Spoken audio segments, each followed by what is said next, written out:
Good morning everyone. I thought I would do a bit of a pick and pack with you over at the workbench this time. Rather than seeing what it's like in our eBay room, I thought I would go through and tell you what has sold whilst packing the items, just to mix it up a little bit. So first, let's go pick what's sold, and then we'll come back here to pack and tell you what they are. Let's go.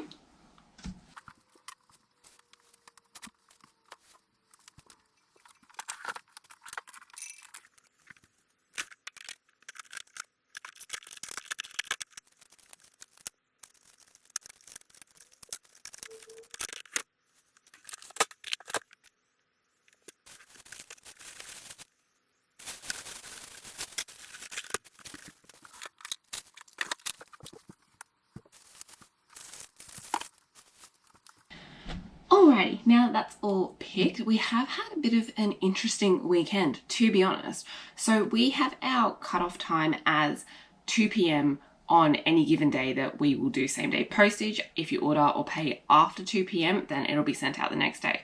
Obviously on Friday, that means then it gets included in our weekend sales and we ship it out on Monday. But come Friday 2 p.m, we have been quite light on in sales for the whole week. I don't know if something was happening, if people are saving up for the holidays, which did start this weekend. Maybe they're planning their holiday, so they're not planning on buying and spending a lot because they're not going to be home for the next few weeks. To be honest, I'm not entirely sure, but it was just a slower week for us, which does make me a little bit nervous when I am trying to pay myself more per week. It means our sales need to be up there so I can still pay myself the right salary. So come Friday 2 p.m, we probably had maybe like $400 in sales, give or take, which is low for us at that point. But then Friday afternoon popped off. In the afternoon, we had over $400 of sales just in that afternoon. And then weirdly enough, Saturday, nothing, completely zero sales. Super weird, I know, but just what it was. And then yesterday, Sunday, picked back up again and we had another like $400-500 $400-500 day of sales, which then has brought our whole week up to now $1,200. So I'm glad the weekend turned around, but I mean, it was a bit touch and go to start off with. So I'm going to take you through now from lowest to highest what's sold. First up, we have another fabulous Mills and Boons bundle. I am still very slowly listing these, as you guys would have seen.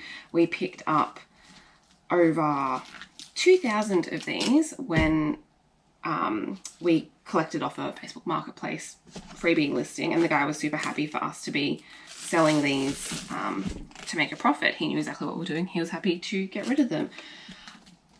I'm not sure if I'm pricing these correctly or not, or if I should be pricing them higher or lower or what. We've only managed to sell, this is our second bundle so far, and both have been on offers. So this one has gone out the door for $25 and free postage. So these aren't going to be making us a stupid amount of money, but thankfully, because we did get them free, we're not that obviously really anything into it other than petrol of us going there. So with this, I think I'll finish listing all of the bundles because I still have, I mean, I've currently in total listed 70. I probably, like, I'll list the rest of them. I think we have like another 50 bundles left to list. And then I might have a relook at the prices, because if they're not selling for that, or if they're only selling at a discount, I might just have to lower all of them and go from there, because for these, any money is good money. I'm just conscious that I don't really want them to sit around because it's already taken up one complete shelf and one other half of a shelf. So ideally we'd like to move these quickly, or as quickly as possible. But there you go. I don't know if the free postage is going to hit us in the butt. Like, I would say we're probably not making a whole lot in each of these bundles. But, oh well, you live and learn.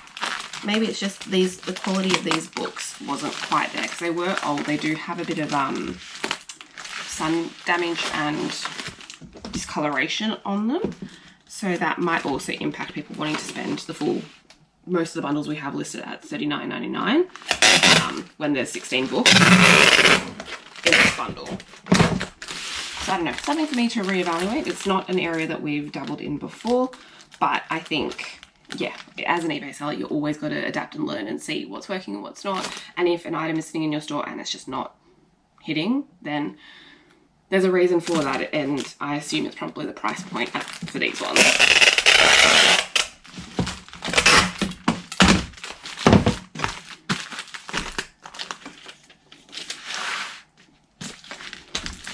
Alrighty. Next up, we have the Mario bundle. So this is a nice Mario Kart Wii game along with 2 steering wheels, 1 Wii, 1 third party. I mean, it does the exact same thing. It's more just if you want that feeling of the steering wheel. So these have gone on to sell for $33 plus $12.50 postage. So we can probably fit this, I'm gonna say, in this box. This might even be a bit big. So this is the one problem I have because of our items being such different shapes. Picking and packing.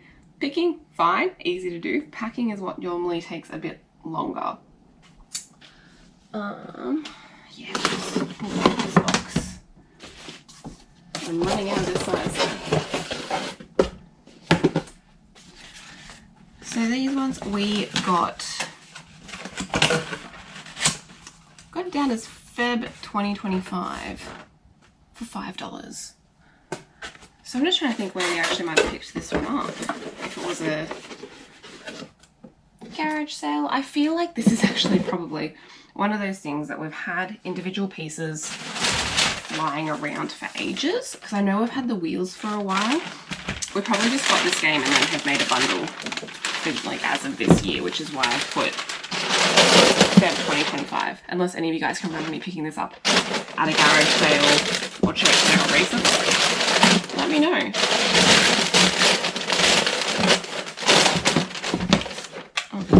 I'm just using butcher's paper for this one. These are very sturdy. Same with the Wii game. I don't feel like it needs excessive packaging. Just enough to get it there. I'm also consciously trying to use less bubble wrap. Let's do the shake test. Yeah, it doesn't rattle. It's all good. So yeah, I'm consciously trying to use less bubble wrap just because, as you guys know, I prefer to be a little bit more environmentally friendly and conscious, which actually means bubble wrap, unless it's the eco stuff, which I can tell you most of this probably isn't, is not something I really want to be spending money on or investing in. Yes, all of my bubble wrap is generally secondhand. I pick it up off Marketplace from people who have moved and they want to get rid of stuff. But yeah, if I can use butcher's paper and just butcher's paper, I definitely prefer to do that. Okay, next up, we have the Skylanders. So, I know I mentioned in our last pick and pack that I spoke to the lovely disgruntled octopus and he's recommended to test them. I have not gotten around to doing that yet, so I'm just leaving them up on the store. They're listed as untested. Hopefully, when I get a chance to, I will go through and test the rest of the remaining listings. But if they sell as is, I'm also not too fussed about it. I mean, it is marked as untested, so fingers crossed. Like, it's very open. People should know. So, I mean, fingers crossed. I don't get into too much trouble for it. Now, all of these fitting. Yeah. But yeah, so this is from our massive Wii and Skylander bundle, and they've gone on to sell for $55 plus postage. So with this, if you guys remember, I was unsure how much to offer the lovely family who was happy enough to give it to me for free. And I feel like, because it also obviously came with the Wii U console and a whole bunch of Skylanders. The value on these, because these are the lower end, I've struggled to sell these in the past. So I'm not a massive fan of them, but if I can get $55 for a massive lot of this. Like, that's a pretty good win. So what I have done for these is just bundled them all together in the same game type. And the easiest way to tell that is by looking at the colour on the bottom. You can do a bit of research. It tells you what each of these, each of the colours mean. So you've got like Spyro, Giants, Swap Force, Truck Team. There's a whole lot of them. And I don't think Skylanders is something I want to spend a lot of effort learning, just because there are other sellers that do it already, and it's not a market that I particularly want to compete in. Not to say that if I don't find the right priced bundle, that I won't grab it. In the past, we've found some really good deals because a lot of people want to get rid of them, and I feel like Skylanders is having a weird bit of a resurgence. I didn't think they were that old to already be having the bounce back, but here you go. They're weirdly selling and making a little bit of money. Okay, we're gonna write Skylanders on this so I don't confuse it with my other box. It's the same size. That one is done. Okay, next up, from our gaming bundle buy, which you know I'm always super happy about, we have Wario Land 3 on the Game Boy clear cartridge. This one has gone on to sell for $65. Because it is small, I did have the option to send free postage, which this person has opted to do. I do like to put just a little bit of cardboard around any of this stuff just to give it a little bit of extra protection. Not that it probably needs it, because I mean, it's a pretty sturdy cartridge, but rather be safe than sorry. So I do this with all of our cartridges, even the larger ones, like the SNES or NES games. Just a bit of cardboard on the inside gives it a nice little bit of protection. And because this one is teeny tiny, I can fit it in our smallest padded mailer bag, because also they're doing free shipping. This, judging by the weight, is very light, so it'll be under the 125. So this will only cost us $3 to send off, which is why we're able to do free postage on this.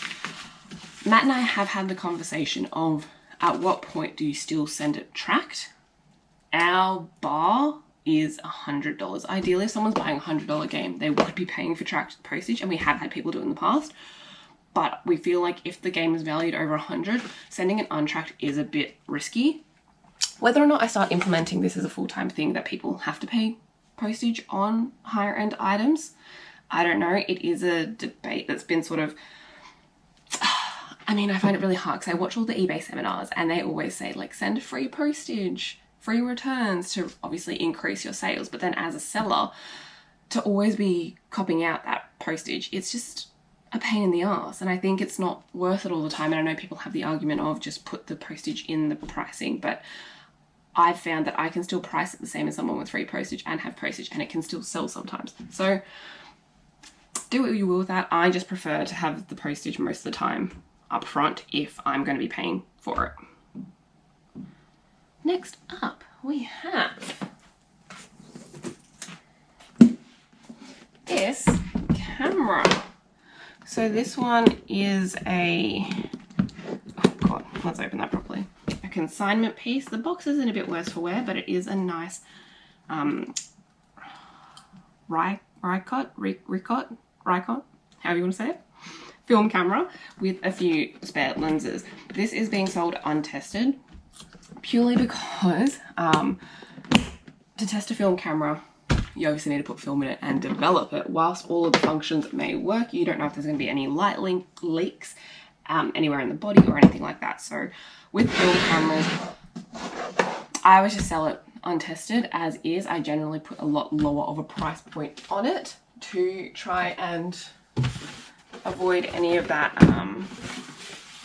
negative feedback or backlash, just because it's always a risk with film cameras, and the process of actually testing it properly is too hard, too expensive. I'm not going to go waste a roll of film just to take 1 or 2 photos to see if it works, so then I have to pay to get it developed and all of that. Please let me know if there's another way to do it in the comments. But as far as I know, there isn't another way to be able to guarantee that a film camera is working. Like I said, you can take your best guess if all the mechanisms and like the shutter and stuff work, but I just prefer not to risk it because I know how temperamental cameras can be. So with this one, as I said, it is consignment. So we, for this particular family, split all of our profits 50-50 after fees and shipping. Just because they're the ones that have given us all the Wedgwood and the art, and they've given us such a great opportunity with all of this that we like to repay them in obviously giving them more money.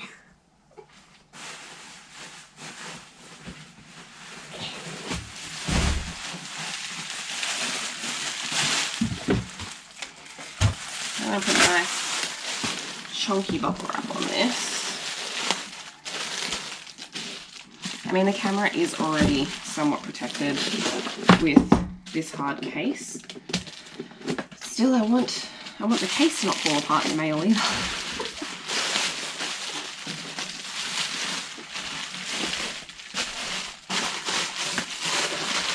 Okay, and we can chop off. This is the other thing with all of the bubble wrap that we get. They are all over the shop, very misshapen. I mean, because our items are all weird shapes, doesn't bother me. I can generally make it work. So now that I've chopped off this bit, I can still use it again for another piece. But this lovely camera has gone onto sale for $55 plus $12.50 postage.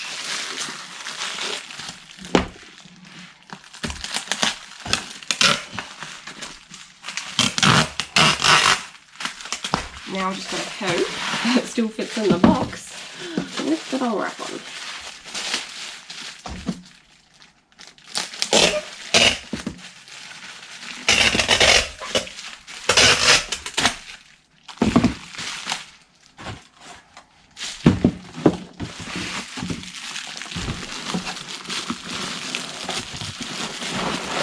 Hey, there we go. And we'll put another bit of butcher's paper on top.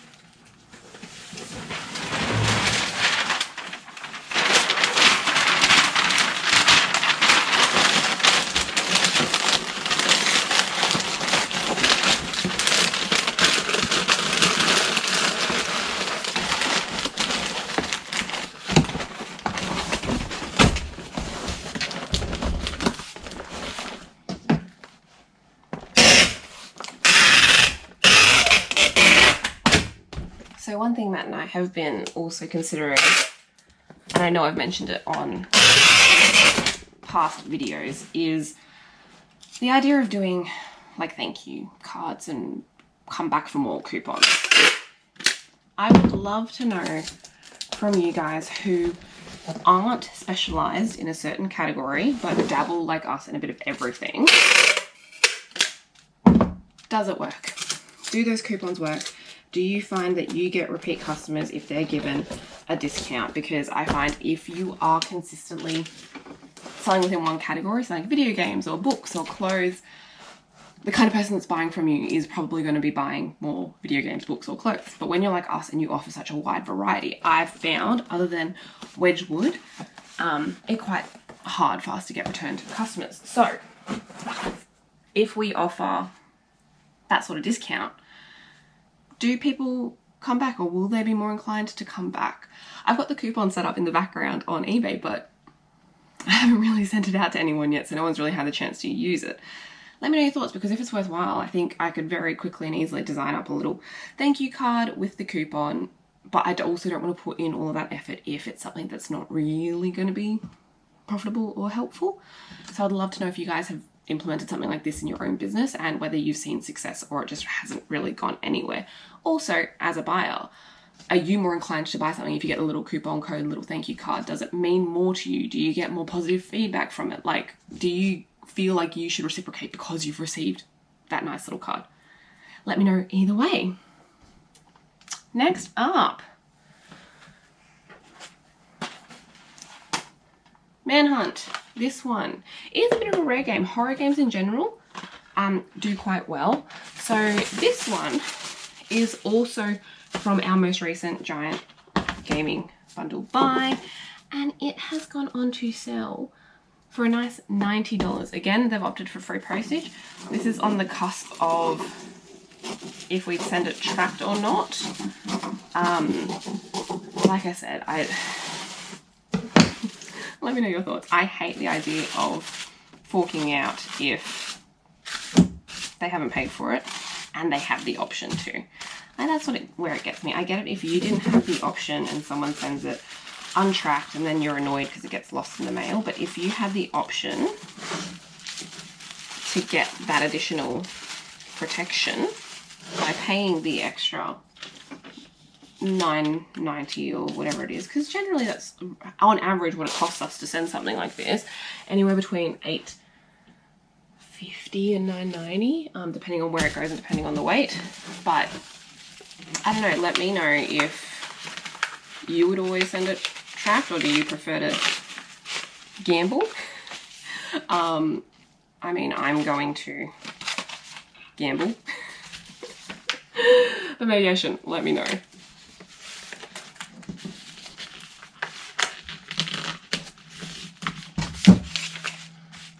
Okay. This Pokemon card. So, if you guys follow along in our TikToks, you would have seen that we actually unpacked this card. It's a nice little Pokemon full art. It's got the holo trainer card.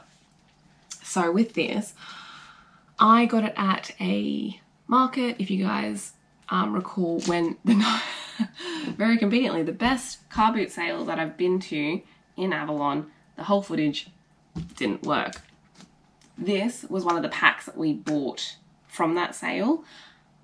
I then decided, you know what, I looked at the price of the packs sealed. They were selling for around $45 each. We got 2 of them, but within this set, you can hit some real big bangers. So we were like, do we take the gamble and open up the sets where we could literally get nothing, or we could get a really good card? And so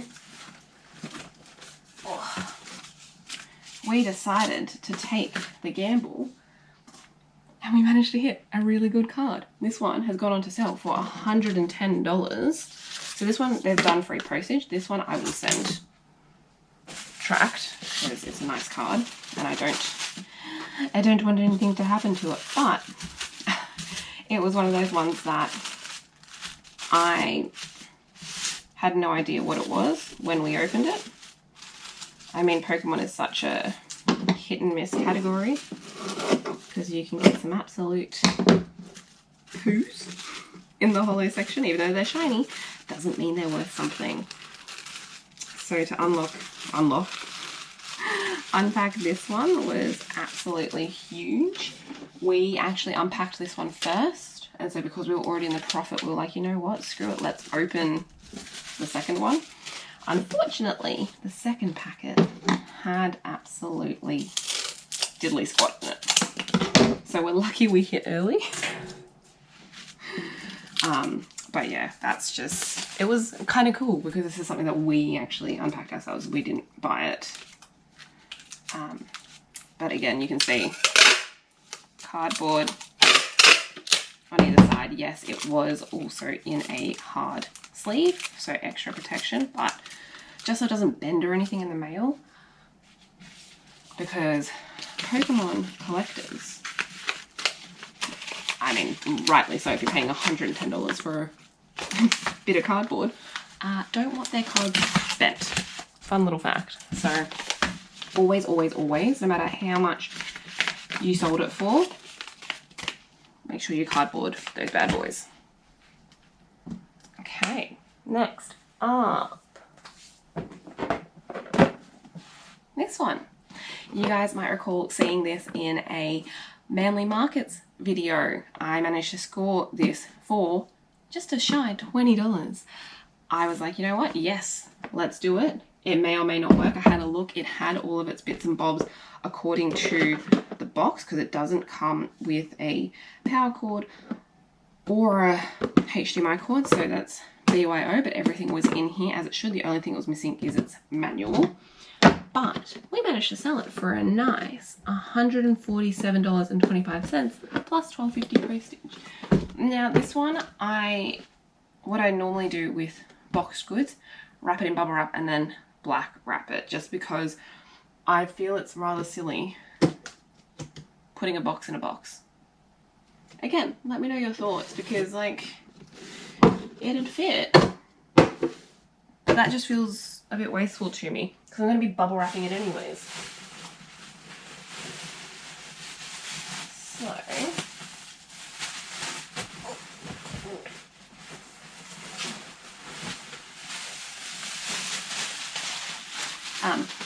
it's a little tricky. Always keep your eye out for the mini consoles. They can sometimes still be worth a fair bit of money. To be honest, I'm not entirely sure how much a full SNES sells for, like a full-size SNES. That would, I mean, I should know because I have some to sell, but I haven't tested or cleaned or listed them yet. So yeah, I'm not entirely confident on what that price point would be. But I mean, what is pretty cool about this is obviously it comes in box, and that is always a cooler thing for a collector. Okay, bubble.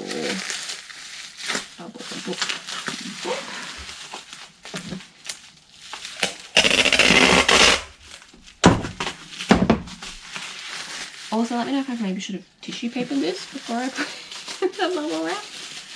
I find whenever I record these videos, I do things completely differently to how I normally do.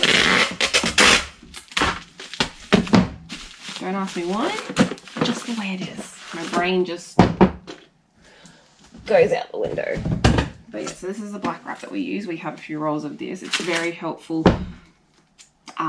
to sort of hide the box, especially if when I Frankenstein some of my other ones.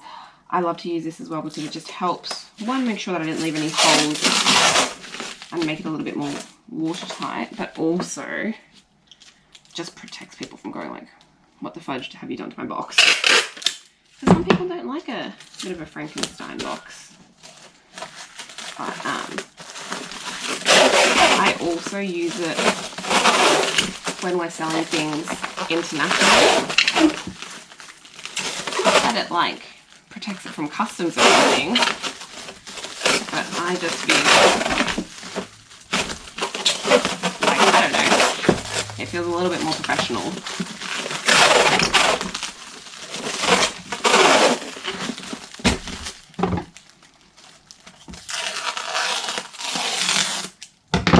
There we go. Just an easy little black wrap. Seal you down. And then we'll do the corners. If you guys have any other packing hacks, tips or tricks, send them my way, because as I mentioned in one of the other videos, which I still haven't fully shown you, I did see a thing on TikTok about an easier way to Frankenstein your boxes, and to be honest, I have been using it religiously. It is such a good little hack where you like measure your item to the size of the box. You go like this, then you mark it, you cut it. Oh, honestly, it's a massive, massive lifesaver. because it just makes it more tight. Like, you know, I do my little shake test to make sure things are secure, but this way the box is just perfectly fitted onto the item, so it ain't going nowhere. Okay, next up, yes, the double whammy. So this is going out to the same person. They have bought both Pokemon Red version and Pokemon Blue version on the Game Boy Color, I'm pretty sure. Yes. No, just Game Boy. I'm an umpty. Game Boy. So, they sent us an offer of, I believe, $5 off for the red, and then I think the blue we had sent a 5% discount on. So they got both of them slightly cheaper, but the fact that it's going to one person makes it a lot easier for us, because I would be paying the same amount of postage if it was one cartridge or two cartridges. So because this beautiful lot has come to $160.75, we will be sending it, of course, tracked. So something this small, as I said, the bottom floor rate is generally $7, I'm sorry, not $7, $8 or $9. So, like I said, if someone had individually bought it, I guess we would have only been paying $3 if they didn't pay for the tracked shipping. But I always prefer a double whammy when we can, because it's just nice, you know, nice to get multiple things out the door. I am going to tissue paper these ones, just so it's a little bit nicer. Let me know if you guys think the tissue paper is overkill. I prefer to make it a little bit nice, so whilst we don't have those thank you cards, I do try and make it nicer with the packaging. And I mean, one thing people do generally call out on our items is how well it was packed. So I guess it doesn't go completely unnoticed.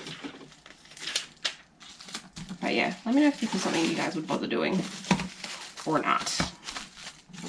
So this will also, let's just check the height, will fit into one of these ones. Okay, it's cutting it close, so I might just snip off a little bit on each end.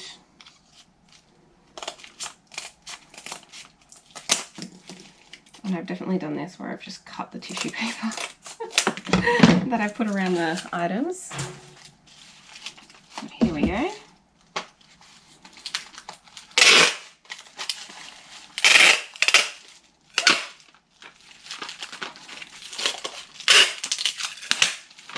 I might also do one around the tea section, just so they definitely don't go anywhere. I mean, these ones also came with their own little hard cases, so that definitely helps just further protect them. But there we go, boom, in this bag, and off we go.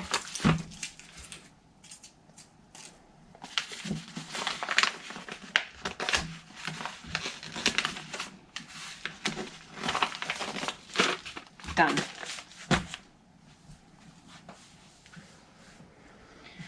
Okay, our final item of the day is good old Wedgwood. So it is this bowl, well, these bowls, and then it also is a soup bowl thing with a lid. This set has sold for a whopping $225, but also seeing the postage, yeah, it's going to the States, so they're paying $110 postage for this. The reason I've charged higher than what we usually do, which is our normal flat $40 postage to the States, is because this is a lot more than the usual just individual plates that we send off. It's going to be heavier. I'm also probably going to have to put a fair bit more bubble wrap around it just to protect it, because it does have further to go. So I was like, to be safe, I'd rather charge more so I can do more to protect it than not, and it arrived there damage, because alone this already sold for $225, so it's worth a fair bit. I just don't want to risk it breaking by the time it gets to the States. So I'm going to do a bit of a bubble crazy, and I'll probably fast forward this one a bit because I'm going to have to individually bubble wrap every single piece, and that'll take a little bit of time. So now let's transition to a speed up version of me packing.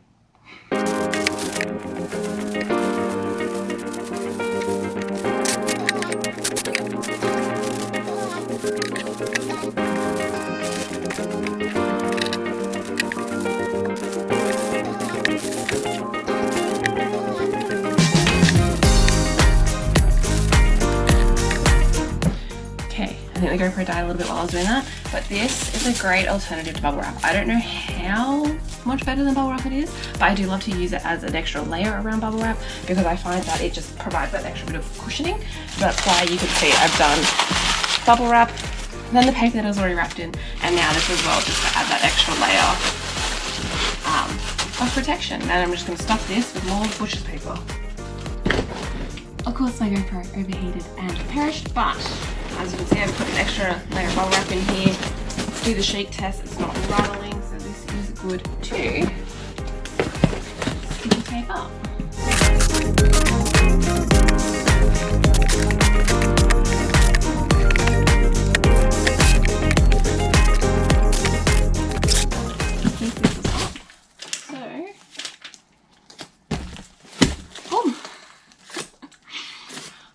I'm hot. So that is everything, 10 items that we managed to sell over the weekend. I mean, I'm so grateful for anyone who purchases our stuff, honestly, it means the world. Also, cheeky update, we're at 311 subscribers on YouTube. Honestly, again, I know I say this every time, but the fact that we're still growing, it's a small number, but it's massive to me. And I'm so appreciative and thankful, especially to my nice regulars who comment down the bottom, because I love engaging with you guys so much more than the amount of views or followers that we can get. Those connections, I have people messaging me on eBay. Honestly, that to me is more important than the amount of followers, but I feel like the more that I get out there, the more that I can have these one-on-one chats with you guys and just see everyone growing and thriving together. So thank you for joining me with this one. I think I'm going to get myself a nice iced coffee to cool down, and then I will get on to doing all the postage labels for these. But as per always, chuck a comment down below, let me know what huge sales you've had this weekend, or if you were the same and weirdly had none on Saturday. And I look forward to seeing you guys on the next one. Bye!